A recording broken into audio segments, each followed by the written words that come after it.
Pag mahulog ra yata ng 5 pesos ang isa ni. Ako na lang ni nabilit nga diaper sa akong anak no, mao na nag-order nagsalta. So mao ning 10 rolls nga sa Davao ra akong gipalitan ani maong gali ra kay siya naabot mga 3 days na kata naabot na siya diri sa amuan.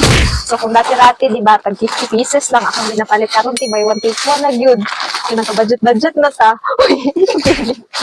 So kada siya tiba mahulog ra yata ng 5 pesos ang isa ni. Kaya nga diaper tin na discover lang ako ni siya kay Mami Kaino kay siya jud ako nakita sige order niya dinaghan na ba yung gina-order. Sobra na pulo ka brand nga diaper akong try sa akong anak para makakita lang jud ko pa maagi nga makatipid dito sa diaper. Makauyan jud akong anak unya absorbent pud kay siya nya tag 5 pesos lang isa mao nang nakatipid na pud ang inahanti. So kung isudlan na pud natin yung butanganan sa atong diaper kay mao na lang gyud sulod kay may gani nakaabot pa gyud. Bila na jud dito ka brand nga diaper among na-try na gyud sa akong anak nya mahal man gyud siya. Ani man gyud bisag barato ra siya ti absorbent gihapon kayo siya.